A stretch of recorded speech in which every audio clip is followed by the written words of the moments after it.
Hello and welcome to another lecture. हमारा जो last lecture था उसमें आप जानते हैं कि हमने फर्स्ट ईयर केमिस्ट्री पढ़ रहे थे। तो आज का जो लेक्चर है ये फर्स्ट लेक्चर है regarding to the inter chemistry. तो इंटर केमिस्ट्री का जो पहला लेक्चर है वो है चैप्टर नंबर 1 और आप देख सकते हैं कि चैप्टर नंबर 1 जो है this is all about periodic classification of elements. Periodic classification of elements. तो एलिमेंट्स जो हैं उनकी पीरियोडिक क्लासिफिकेशन पढ़ने से पहले हम ये डिस्कस कर लेते हैं कि what I mean by the word classification. Element की क्लासिफिकेशन की जब बात आती है तो हम क्लासिफिकेशन का मतलब क्या लेते हैं याद रखें। जैसे यहाँ पर मेंशन है कि क्लासिफिकेशन का मतलब है to group together the elements with similar properties and to separate the elements with the different properties. ऐसे एलिमेंट जिनकी प्रॉपर्टीज सिमिलर हैं उनको एक ही ग्रुप में रखना और वो एलिमेंट जिनकी प्रॉपर्टीज डिफरेंट हैं उनको उस ग्रुप से सेपरेट करना। तो this technique of arranging the element on the basis of properties, this technique is called classification. ठीक है, तो केमिस्ट्री की लैंग्वेज में क्लासिफिकेशन का मतलब ही यही रहेगा कि सिमिलर प्रॉपर्टीज वाले एलिमेंट को ग्रुप में रखना, एक ही कैटेगरी में रखना। तो चलते हैं एक और पॉइंट की तरफ जो बहुत इंपॉर्टेंट पॉइंट है जिसको लेकर हम इस चैप्टर की बिगिनिंग करेंगे। और इस चैप्टर की जो बिगिनिंग है उसमें आप देख सकते हैं कि before the discovery of atomic number the fundamental properties of element was considered atomic mass.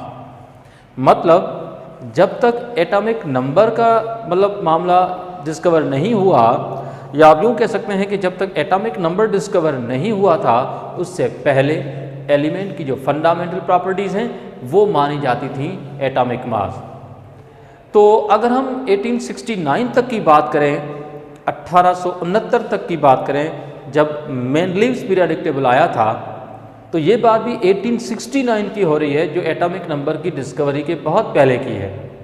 तब तक जितने भी साइंटिस्ट थे, every chemist has tried to classify the element on the basis of atomic masses of these elements. Now why?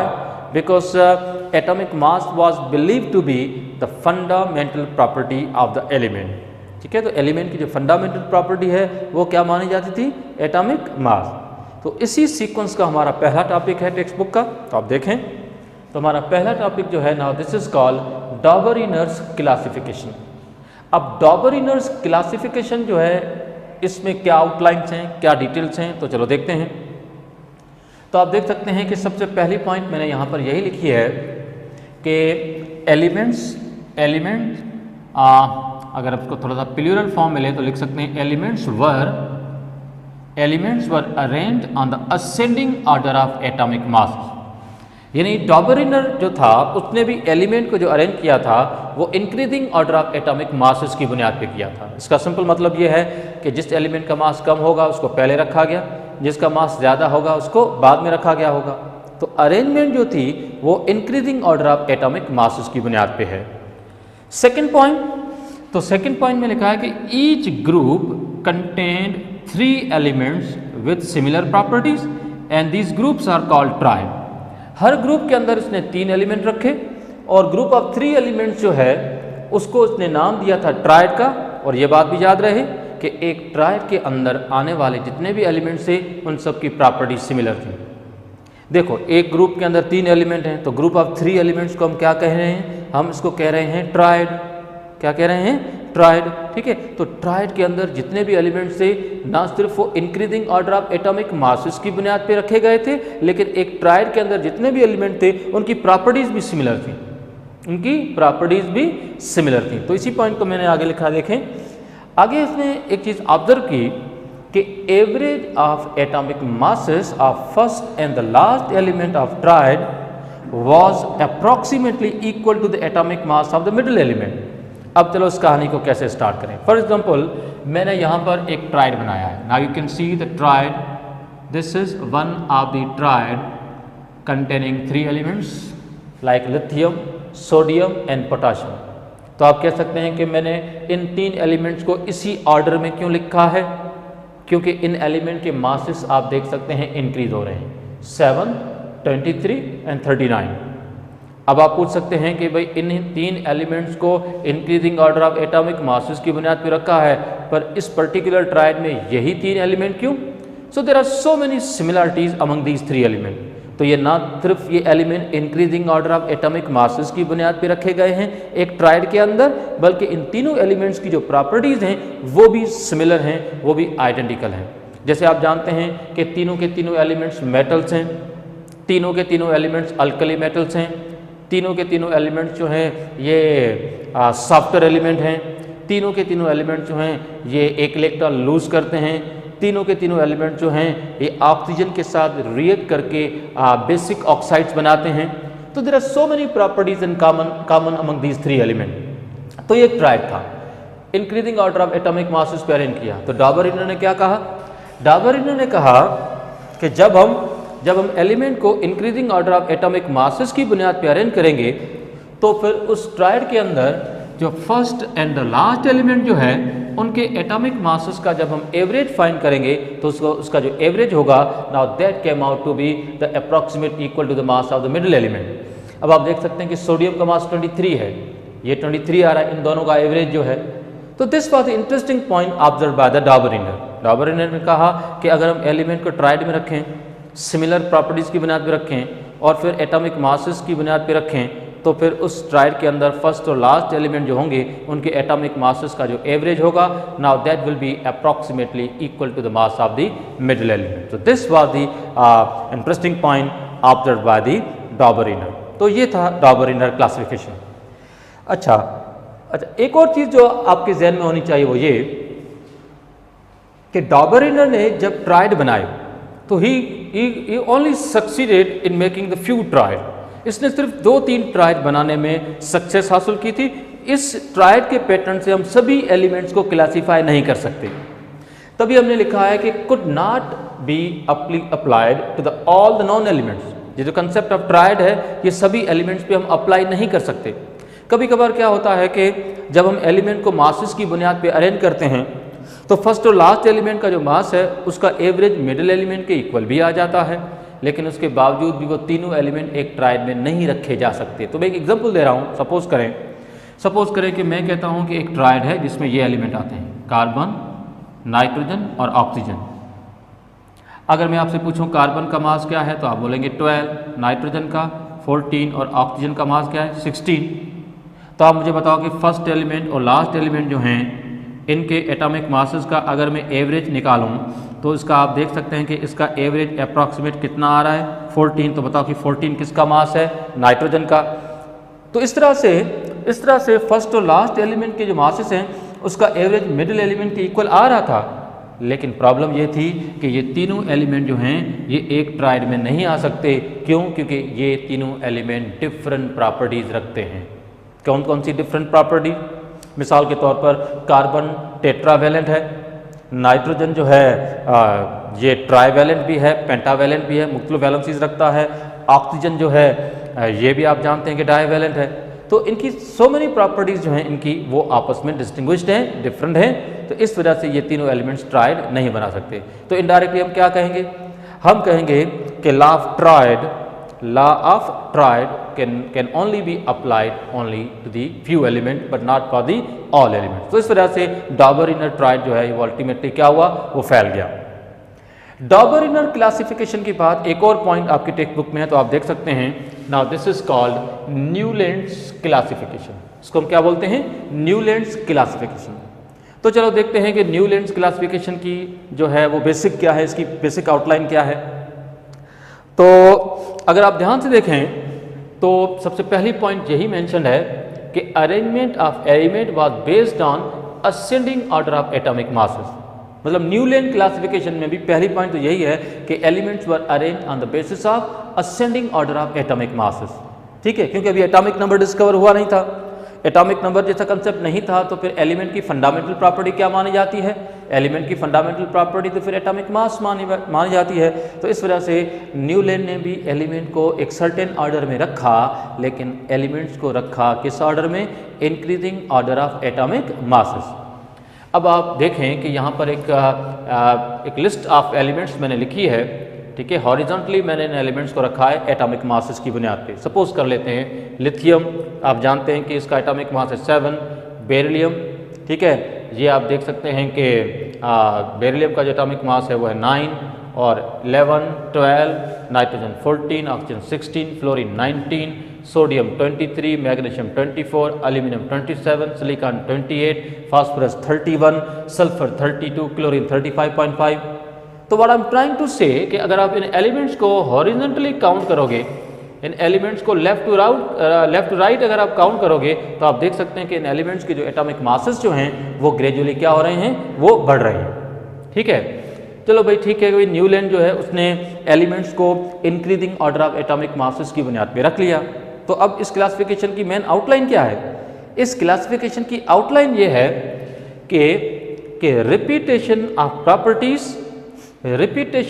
Properties for every eighth element पे properties क्या हो रही थी, वो रिपीट हो रही थी। तो repetition of properties for every eighth element like every eighth note is repeated in the music. जिस तरह से म्यूजिक में हर 8वां नोट रिपीट होता है, इसी तरह से एलिमेंट को जब मासेस की बुनियाद पे अरेंज करते हैं तो हर 8 नंबर पे प्रॉपर्टीज क्या होती हैं, रिपीट होती हैं। तो दिस वॉज इंटरेस्टिंग पॉइंट कि न्यूलैंड एक तो वो म्यूजिक लवर था, he has a good grip even on the music. तो इसने सोचा कि जिस तरह से म्यूजिक में हर 8वां नोट रिपीट होता है तो शायद एलिमेंट की जो प्रॉपर्टीज़ हैं वो भी हर 8th एलिमेंट पे प्रॉपर्टीज़ क्या होंगी, रिपीट होंगी। तब जब हम एलिमेंट्स को किस बुनियाद पे अरेंज करेंगे, मासेस की बुनियाद पे अरेंज करेंगे। This kind of repetition is called Newlands law of octaves. इसी रिपीटेशन ऑफ प्रॉपर्टीज को हम क्या बोलते हैं, न्यूलैंड्स लॉ ऑफ ऑक्टेव, ठीक है। तो इस बात को समझने के लिए फर्ज करें कि अगर मैं लिथियम से काउंटिंग शुरू करूं, इफ आई से lithium is my first element, और मैं अगर यहां से काउंटिंग शुरू करूं तो 8th नंबर पे एलिमेंट कौन सा आएगा, तो जरा देखें, lithium is the first, second, third, fourth, fifth, sixth, 7th fluorine है। तो 8th नंबर पे एलिमेंट आप देख सकते हैं कौन सा आया, सोडियम। तो फिर according to Newland the properties of lithium and sodium should matched and they are. वाकई ऐसे ही होता है कि लिथियम की और सोडियम की प्रॉपर्टीज हूबहू एक जैसी ही हैं, दोनों अल्कली मेटल्स हैं, दोनों मोनोवैलेंट हैं और बहुत सारी प्रॉपर्टीज इनकी आपस में मैच करती हैं। अगर हम सपोज करें कि बेरिलियम से काउंटिंग शुरू करें तो 8वें नंबर पे जो एलिमेंट आता है वो इस केस में कौन सा होता है, वो होता है मैग्नीशियम। तो बेरिलियम की प्रॉपर्टी किससे मैच करती है, मैग्नीशियम के साथ। और इवन अगर हम मैग्नीशियम से काउंटिंग शुरू करें तो फिर 8th नंबर पे एलिमेंट जो आएगा वो कौन सा है, कैल्शियम। तो इस तरह से मैग्नीशियम और कैल्शियम की प्रॉपर्टीज भी आपस में क्या करती हैं, वो मैच करती हैं। तो न्यूलैंड ने कहा कि अगर हम एलिमेंट को मासेस की बुनियाद पर अरेंज करेंगे तो फिर हर आने वाला जो 8th एलिमेंट होगा उसकी प्रॉपर्टी वही होगी जहां से हमने काउंटिंग शुरू की थी।